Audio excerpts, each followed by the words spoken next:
Welcome to Center for Spiritual Living, Port Angeles on our Talk Thursday evening before Halloween. Ooh, spooky. It is my pleasure to be here with you this evening on this beautiful fall night. Our announcements for this week are Fun Day Fridays coming up. We don't have anything this week on the 28th. We're letting people do whatever they're doing for Halloween or Harvest Festival stuff. But on the 4th of November, we have our Goofy Awkward Dance Party from 6 to 8 p.m. On the 11th of November, we have our No Moon Drumming from 3 to 5 p.m. in the afternoon. And on the 18th, we have Game Night from 7 p.m. till 9 p.m., where we play board games or card games or whatever people want to play. We will be off on the 25th for the Thanksgiving break, and then we'll reconnect back in December with the same routine. So our talk tonight is Fright-Full. I originally had Fearful, but because it's around Halloween and we have lots of frights that go on in Halloween time, I like Fright-Full. So one of the things that I looked at in this idea is that we love to be scared. There's something in our human nature where we love to be scared. We go to scary movies, we read scary books, we love the suspense that happens, that tension between waiting for something to happen and then it happens. I think we love to be scared when we choose it. I'm going to go to this movie on purpose. I'm going to read this book on purpose, knowing that it's going to terrify me, that it's going to be scary. I don't go to a lot of scary movies. I like suspenseful movies.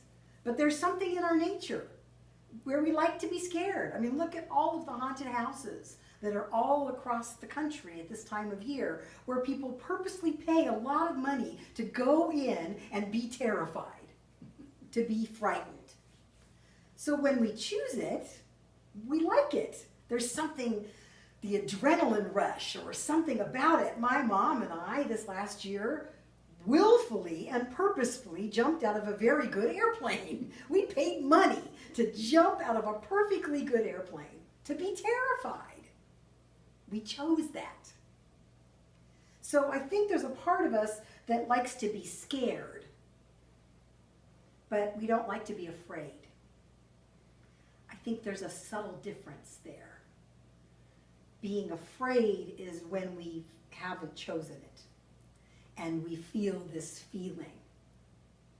My little brother, when I was younger, used to jump out at me and scare me all the time, and I didn't like that kind of being scared. I felt afraid in that moment. He was very lucky I didn't punch him in the face because I didn't like that. But I think we like to be scared. There's something in there for us. And this time of year, Halloween, has this sort of reputation of having all of this frightful stuff go on. You know, it's the night where there's the demons and the ghouls are out roaming around in the world, and we do all these things from historical perspectives to keep us safe from the demons and the evils in the world.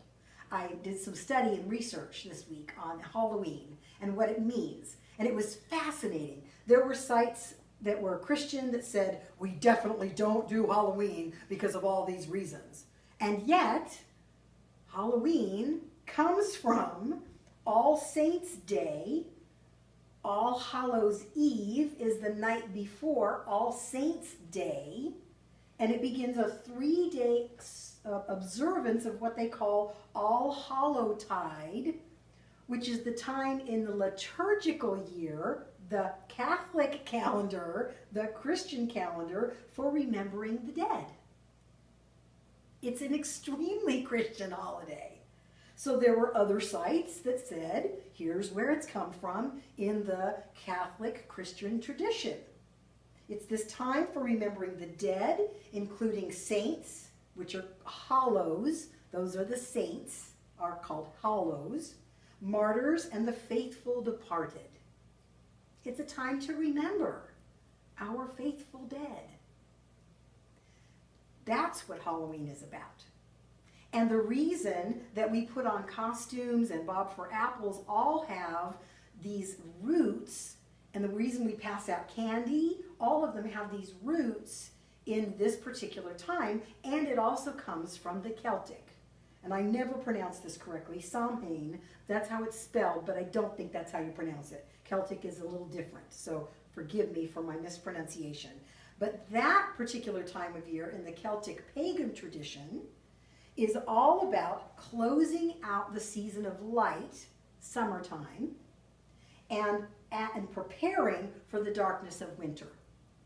That's what that particular time is all about. And people would dress in disguise during this particular time because they thought that the evil spirits were roaming in the world, and they disguised themselves so that the spirits wouldn't be able to find them. I thought that was really interesting. So it was to trick the evil spirits. Oh, don't look over here, it's not me. I'm just a spooky witch. They would purposely dress up in scary costumes to fool the evil spirits.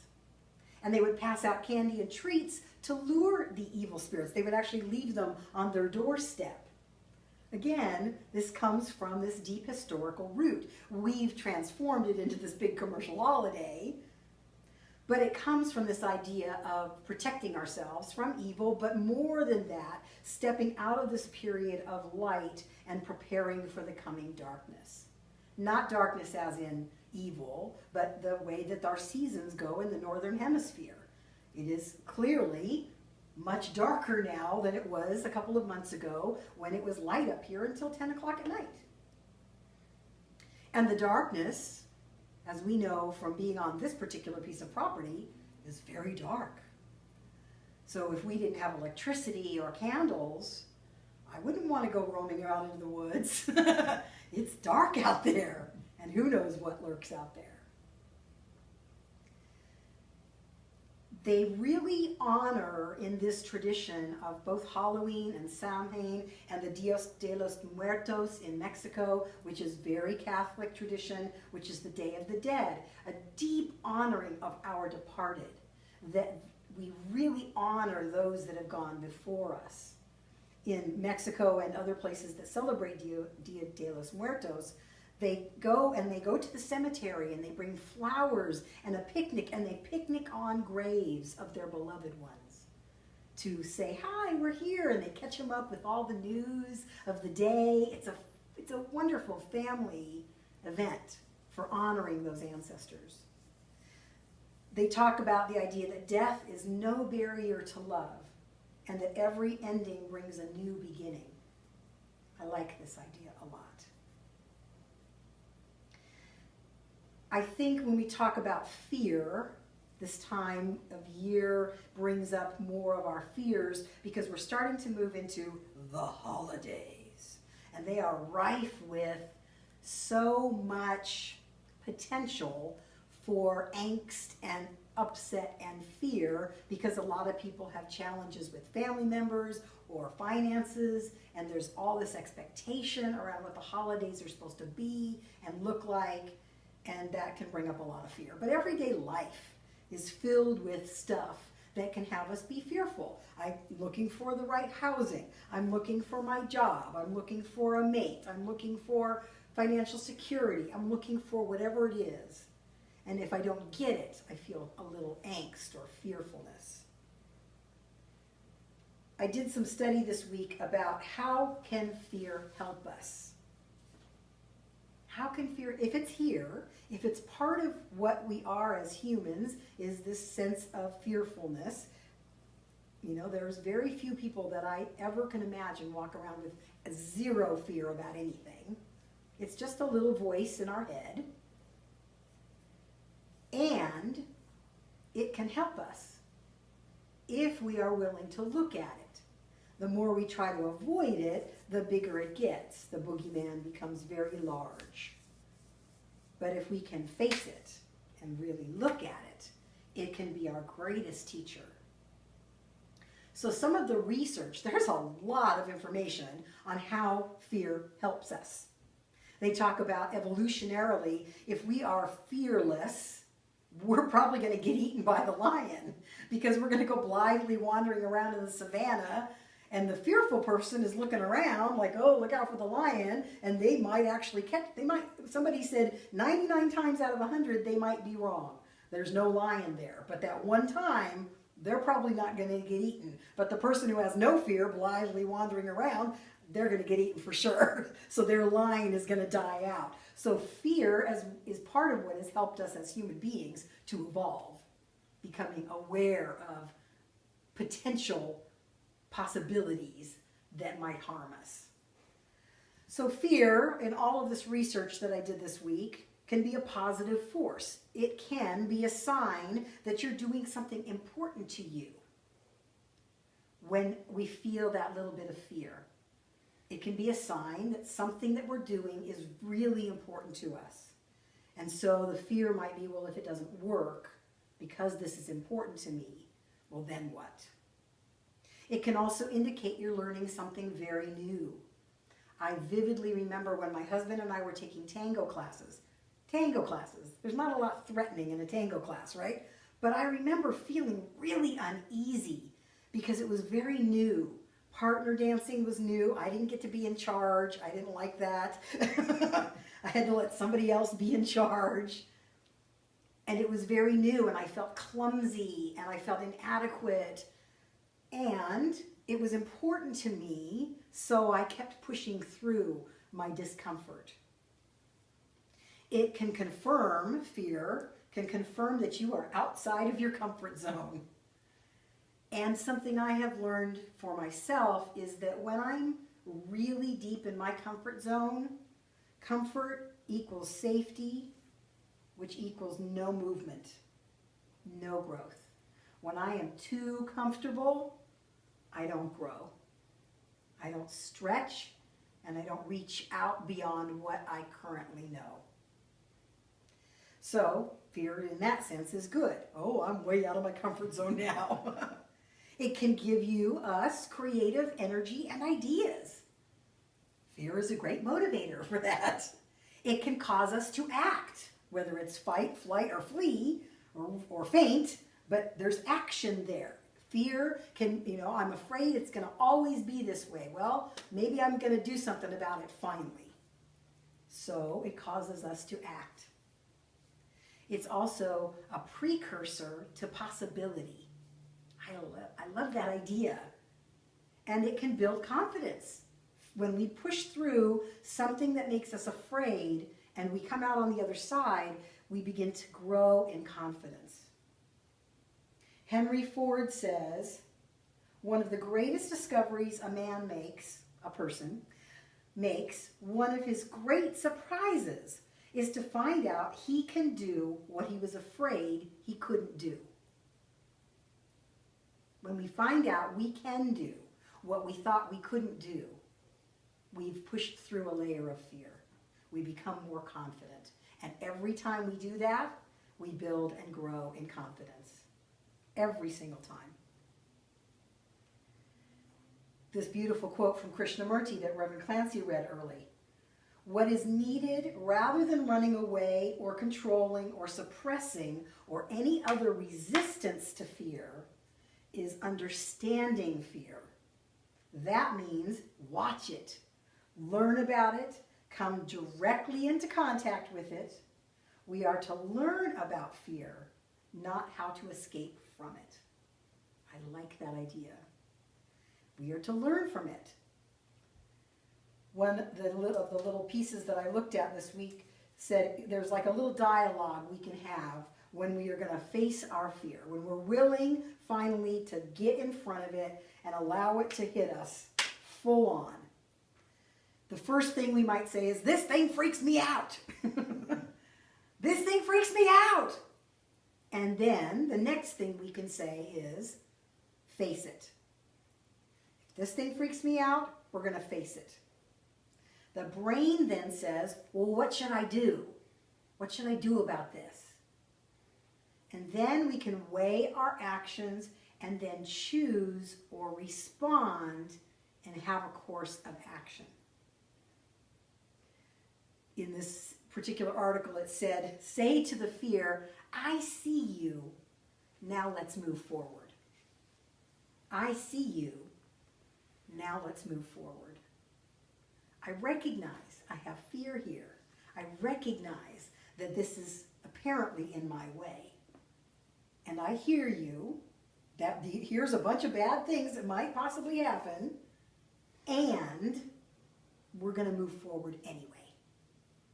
So we're acknowledging it, recognizing it, not trying to use force or resistance to push it away, but choosing to move forward anyway. Rosa Parks, she says, I have learned over the years that when one's mind is made up, this diminishes fear. Knowing what must be done does away with fear. Making a choice diminishes the fear, removes some of its press or its power from us.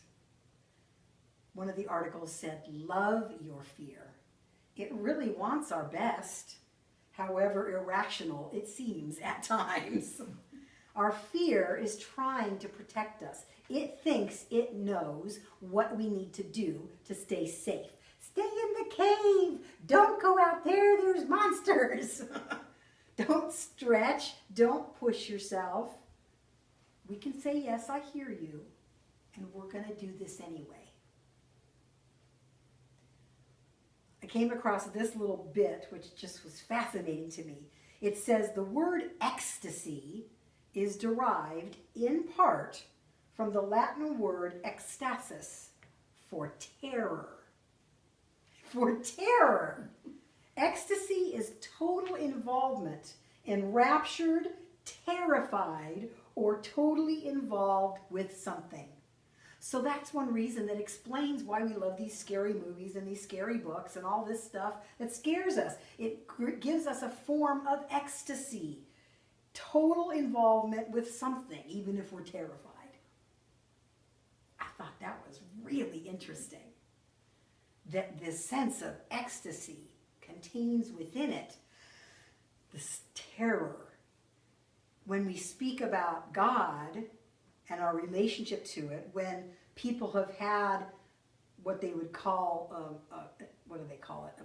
My words aren't working right now, but an enlightened experience, when suddenly everything disappears and they feel the oneness rush in. They call that the mysterious tremendum, the mysterious tremor, the thing that makes us terrified, frozen in our tracks. We can't move. It's so overwhelming. And yet it's lovely to have that experience of presence so powerfully in us, and yet it's terrifying at the same time. You know, when we talk about the Bhagavad Gita, you know, when Krishna shows up and shows himself to Arjuna, Arjuna falls to the ground in terror. It's too much. I can't take it all. All of this presence. It's too much. Go back to the way you were as my chariot driver. I can talk to you then. I can look at you then. Maybe that's why we've been created as humans, because God had to show up in some other way so we could have conversation with it, so we could be in its presence and not be completely overwhelmed. Thich Nhat Hanh says, fear keeps us focused on the past or worried about the future. That's true. He also says, if we can acknowledge our fear, we can realize that right now, we're okay. Right now. Right now, today, we are still alive, and our bodies are working marvelously. Our eyes can still see the beautiful sky. Our ears can still hear the voices of our loved ones. Right now, not the past or the future. Right now, I'm okay. Let's just say that together. Right now, I'm okay.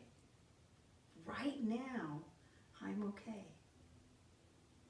That helps me when I get caught in fear, when I can step aside from those past and future constructs, how it's always been or how it might be.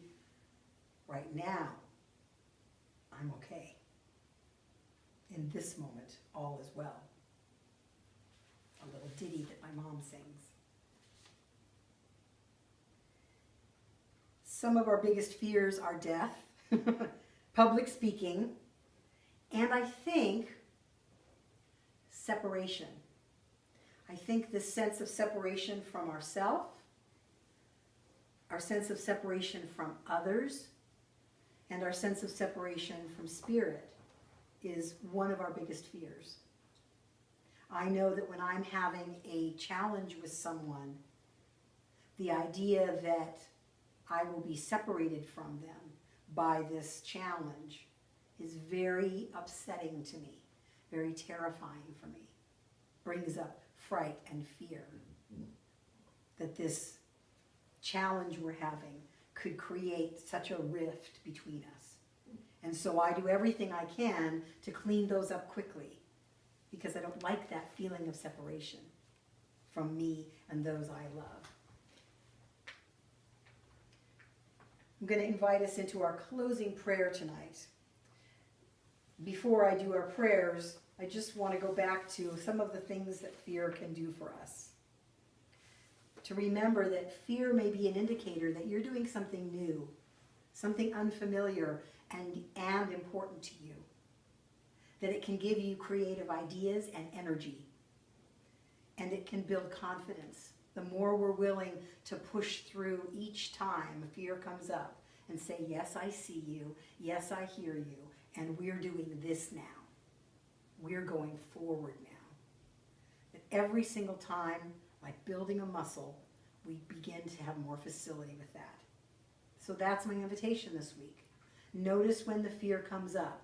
This isn't going to work. How's that going to happen? I can't see this coming my way. Whatever the stories are that we're making up, whatever is frightening us, whatever the boogeyman is, I see you, boogeyman, and we're going to go forward anyway. I'm going to close with a couple of prayers from some friends of mine, Kate and Russell. They shared them with me one time in the car, and then I asked them to email them because they were so beautiful, and I couldn't remember them. And I'm going to actually read them back to back because they flow nicely into each other. And this will be our closing prayer. So I invite you to take a breath and close your eyes. Just sink into that place of receptivity. Oh Lord, let me not be freaked out by the apparent lack of perfect order, symmetry, and sequencing in my life. For I know that thou art the great choreographer, and hath thy thumb on the pulse of all that is. Help me to see thy perfection in all things, and to learn day by day that everything works out for the best in this best of all possible worlds. Show me a greater point of view, a point of view stronger than my doubt, greater than my anger, fairer than my judgment. I am not that which has happened to me. I am the wisdom, strength, and hope that has arisen from it. Show me the point of view of love and how I can recognize it and be healed by it, even in the midst of my chaos or my fear. And so it is.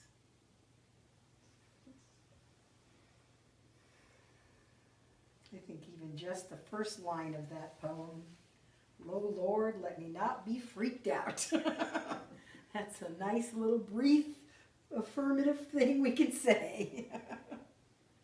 Let me know that everything works out for the best in this best of all possible worlds.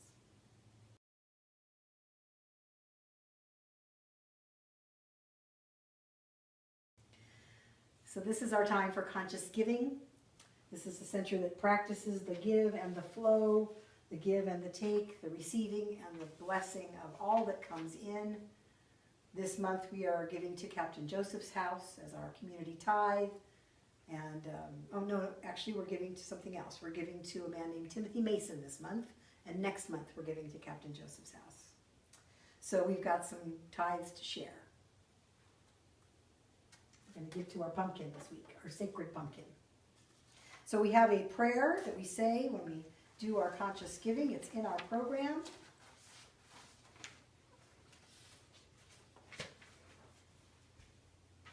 If you have a gift you're giving, I invite you to put it on your heart or in the hand of your beloved. I am open to give. I am open to receive.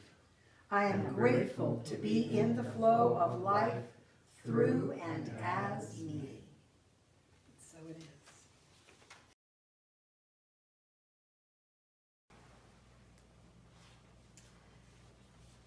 When I thought about the topic for tonight, Fright-Full ties into Halloween, but it also ties into some other things. And there's a song that I like that I would like to share with you this evening. It's by Alanis Morissette.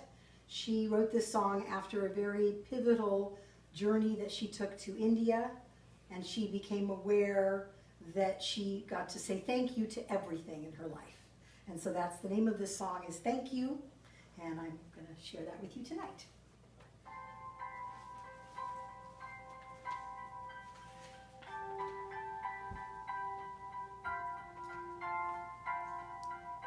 How about stopping taking those antibiotics? How about stopping eating when I'm full up?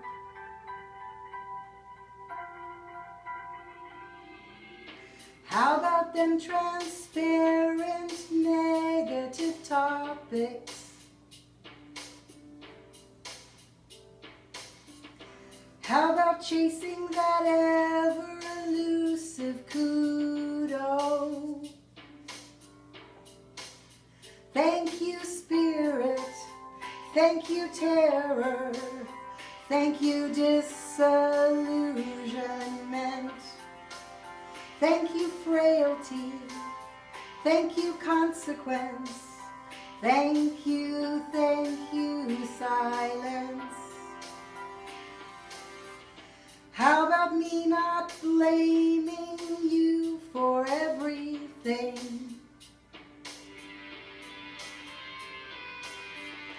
How about me enjoying the moment for once? How about how good it feels to finally forgive you and me? How about grieving it all one day at a time? Thank you, spirit. Thank you, terror. Thank you, disillusionment. Thank you, frailty. Thank you, consequence. Thank you, silence. The moment I let go of it was the moment I got more than I could handle. The moment I jumped off of it was the moment I touched down. How about no longer being masochistic?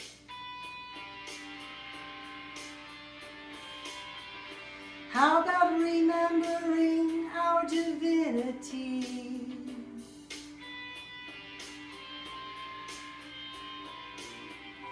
How about unabashedly bawling our eyes out?